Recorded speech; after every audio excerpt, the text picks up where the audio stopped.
See, you say omu yi film based on a certain reason. The only plausible reason I give you bit me assign a profanity. Okay. A BSC 2005 omu yi Linda film. 2012 omu yi AJ film. Again 2005 omu yi Maisbell film based on explicit or sexual explicit lyrics and I said profane lyrics.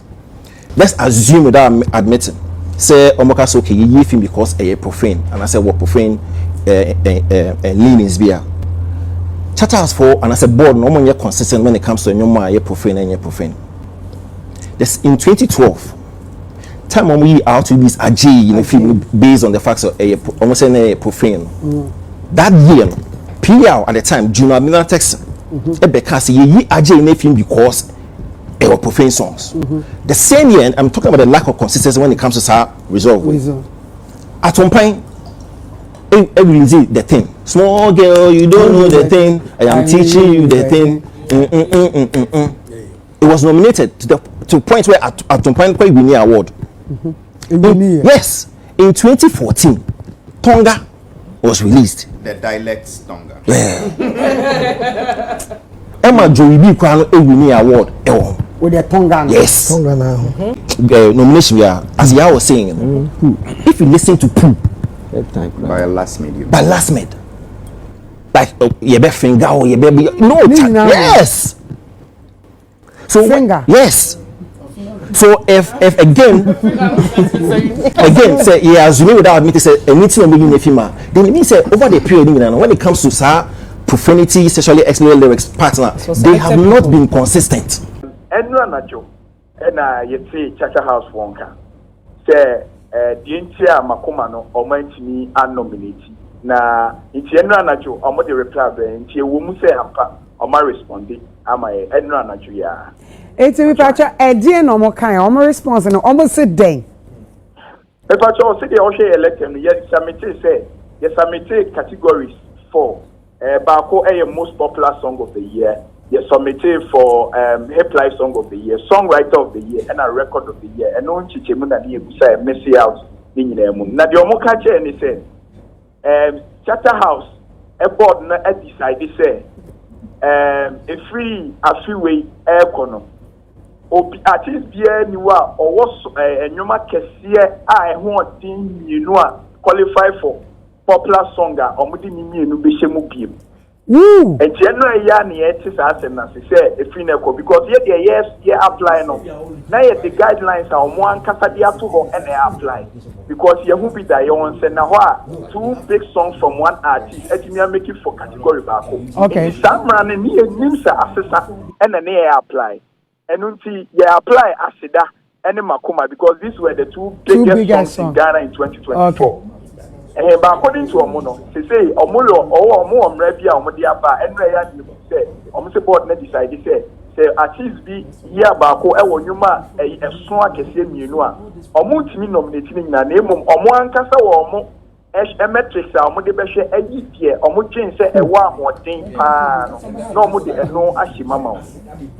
Two, the other thing is omo say dan baby a say ye nominate ye no, which is Hip Life Song of the Year no, because Paluta yenyum no, okay, so we inspired by Hip Life content no the year, and so according to scheme no, omo madrimu no, enyum ne nye Hip Life, and ti omo ntimi amfansi. Me pa cha enyum be no omo say nye Hip Life no Makoma asem ne yeken. Wa Makoma nye me ya.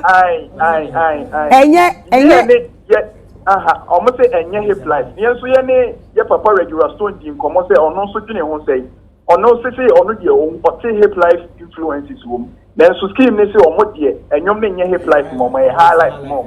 And a high life no so omo sa de enyom ye enyom kese baako asidan so she high life.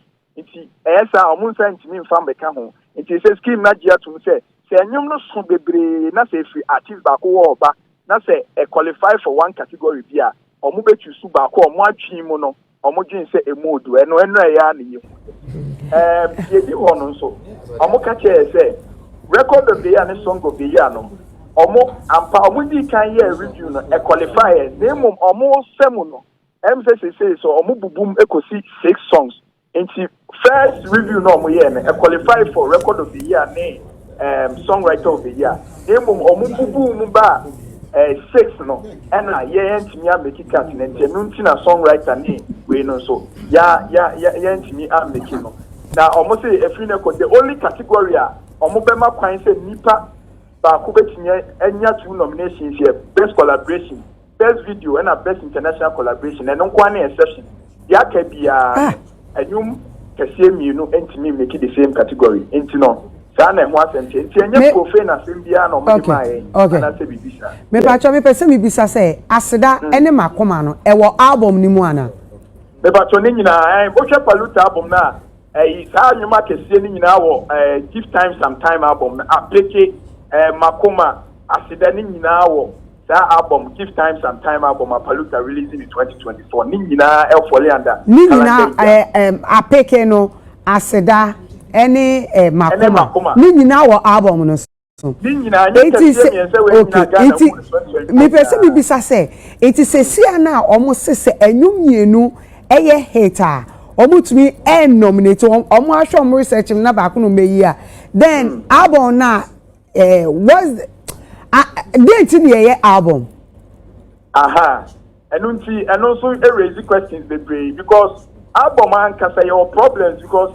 your encophobia almost work category definition ma half of more album 9 songs and so making this year and my album no so another conversation just then say Makoma no make it cut for summit here there and also about 2024 and so making for album of the year so if the song no and so ntiama emra bebre o ha dey say yes ebusa ne say aden na wa say afei na yehu samra we nyina abra mo de guidelines bi na to ho a ye dey apply nti sense ben bi aba aden nti na wa say ya apply wie ansana yehu sa ne mo nyina nti na say former PR of Charles Bettina Sika say artist bra unnim emra ekwa e fa so apply for a nomination no na say utie wu ana say umpe adisua but some guidelines be no amode to ye ka kire ye say big songs every one artist why intimi nominating ya eno na do ni emu enti wontimi blame artist ni say artist ni need information because one kasa no unfa information embe to ho ma ye what would inform artist to apply for which material na say enti mi hu say ye won cheche mu bebre wo ha ena according to omo no omo ma ye kwan say asida ne Makoma no omo de board no ma chuso asida na emom say ye pese ye replace Makoma dia ene yen kanche omo na omo sesa Makoma emfa enship ena obapa dia ye say ade ye ne say ade we ye recognition o bragging writer o as an artist ne say board na recognizes empower enyu we impact ebe no eso no ma ho nomination say oko fight you way through nomination akwa say ase o for so ho say ni monyama award no eso che enunti sometimes na masa correction window no oh yeah ase what for so ho na ewrem because of someone's inadequacy and I say when to me who a quite obafa so na juma yi enunti na ma correction window nti ye de ye jani say okay sasa no mo ka dia ye respect your mo decision into the mo maintain the maintaining and chance no mo ya adwimpi but that is their position nti say the ye no nomination ya mo nominate no mo ka say apart from some man file no mo ko mo ho mo consent enti na ma ntimi a nominate omo enti mo take that decision we sabi anka mo di kan ka che say decision we ni ya take enti e ma mo opportunity to choose between Makoma ne asida bia nanka we ya no kolem but some na mo be ka che say mo my opportunity say ye pa ye replace Makoma no omo be replace with Makoma me pacho pese bibisa say time omo eka say omo open nominations na omo the letter bi beto ho the eyi beto ho so okay say sia no ade we 2026 TGMA aye ba be ye say wo onyu mienu a na ye hater and qualify omo the sa we ni e ba ya ansa na nomination e ba na eni na yebusa say adenti na Paluta mre so nko a na de be scapegoat adenti na samra ne MPM bae adenti na Paluta time or the be brage say me so me artist Ghana the whole Ghana for the first time 2 most popular song if we me kwa me ho ne bae yes because anima way oh yeah offense so the bragging right to say omo artist that me release enyom popular song one category onko na odoso wom enti se mra na sesa nka mo ma ehu me pacho e bia wabejafo we so bi ni say website no and as a TGM rule no almost signing a yen nim dia and almost country because website so near this one and apply and a guidelines on what to one year share so apply into assistant I didn't know na Juliana ye who say Paluta and you hate too much in 2024 until I see a fabako nempo bako no na mo right to say nka mo be GA consenter ade na man gia afi na mo say mo ma e kwan say mo GA consent say yen fa Makoma nhemu ana enti portfolio kasana or represented Paluta or say they are not happy or say omweni nje ho ba fansa Empress make up in initial submission make I say award na your stakeholders miensa. Okay. First stakeholder no e omo me to omo so on be organize ade yaman. One. Second no e omo a Charterhouse for selection so omo onim de omo expertise no more experience no mo me boa na yenya ade that's the board. Two. The third one which is the most important is the general public. Yeah no. Yes. We are artists no omo management so for artists no management because mo no ye yamam. Se mo ni ho award no emba so. It is stakeholders when you now award no fire ho. Okay. There are critical elements in the award scheme. It's a who take a decision be affect stakeholders in your now. A who be here so boyam or mama nientem. Okay. Me problem with Charterhouse over the years in air communication and almost every year be a make us because award no me yama. It is a no maybe as a award no more. It's only fair and prudent. So me for me so Empress. I was a year common. The person yes society. Okay. It's in the bomb money. So that also be there. Be show also. It's a what changes be also yeah based on me change something now. No why? No why? But if they be a normal change to assembly. Yeah, nomination. So change way. That is not fair. That's not how you do a properly structured award scheme. Yes, that is true. And they see your floor. Yeah. A statistic. My mom, example. 2016. Upekaya. Bisakede. In fact, he was even tipped to win it the overall artist of the year in year ABT. You nominated brother. And nominating Masape. And they were all speculating. So profane F where you know you see until you film. Guess what? You real nomination Sarah George Quay Babeka Udeti. Bisakede's 2016 hit Brother was also excluded from the 2016 VGM nominations. While some speculated that the song was disqualified due to profane lyrics, a member of the board who was also the PR, George Quay, clarified that the disqualification was not because of the lyrics, but due to potential vote splitting. In a 2016 interview with Happy FM, George Quay explained, Brother fits into the same categories as Bisakede's other song Mansa, and having both songs in the running would divide the votes for the artist. That day now, you contemplate say, I don't vote you. I don't know George Ebeka Chen say no.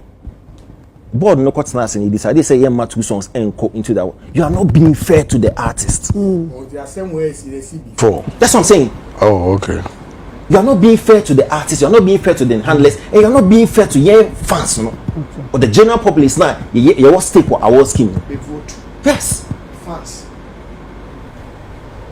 To conclude before my colleagues take charge, Empress. Say Charterhouse for some 2 days line. What they will do, they say. Almost say business no, because guess what, the award is supposed to elevate the music business. Now if you are telling me say awards now ebe celebrity excellence because we no call studio no we go home modern aye album why EP why we call you focus here one we make sure say you be able to album this bia no aye banger. That's your purpose, that's your role. Me as an award scheme, no, me so me dey say me celebrate hard work. It is a 10 songs in a year, no, a banger year. It is my responsibility to give you that.